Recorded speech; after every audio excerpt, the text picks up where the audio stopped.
આજનો આપણો વિષય છે પપૈયા. પપૈયાનો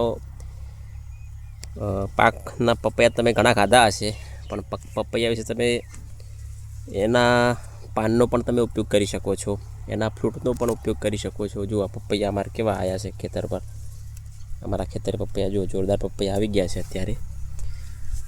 તો હવે આપણે પપૈયા વિશે વાત કરીએ છીએ.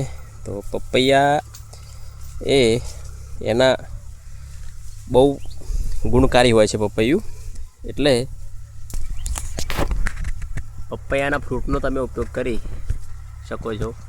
તેમજ પપૈયાના પાનનો પણ જો કોઈ વ્યક્તિને જે આપણે બીમાર થઈ ગયા હોય અને અમને કહેતા હોય છે કે આને કણ ઘટી ગયા છે, એ સમયે પણ આનો ઉપયોગ તમે કરી શકો છો, પાનનો ઉપયોગ. બીજું, પપૈયાના જે અંદર દૂધ હોય છે એ દૂધનો ઉપયોગ પણ તમે કરી શકો છો. પપૈયાના દૂધનો ઉપયોગ કોઈને દાઢ દુખતી હોય તેના માટે કરી શકાય. જો આ પપૈયાના પાન, આના પાનનો ઉપયોગ પણ તમે કરી શકો છો. પપૈયાના કૂણા પાનનો ઉપયોગ તમે જ્યારે તમારે કોઈ એવી બીમારી થઈ હોય ત્યારે તમે એને રસ બનાવીને પી શકો છો પપૈયાના.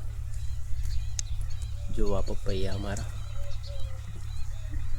આવા જ ખેતને લગતા વિડીયો જોવા અને ઔષધીય વનસ્પતિઓ તેમજ ઔષધીય પ્રાકૃતિક અને ખેતીને લગતા વિડીયો જોવા મારા વિડીયોને લાઈક કરો, મારી ચેનલને સબસ્ક્રાઈબ કરો અને મારા વિડીયો વધુમાં વધુ જુઓ. જય હિન્દ, જય ભારત.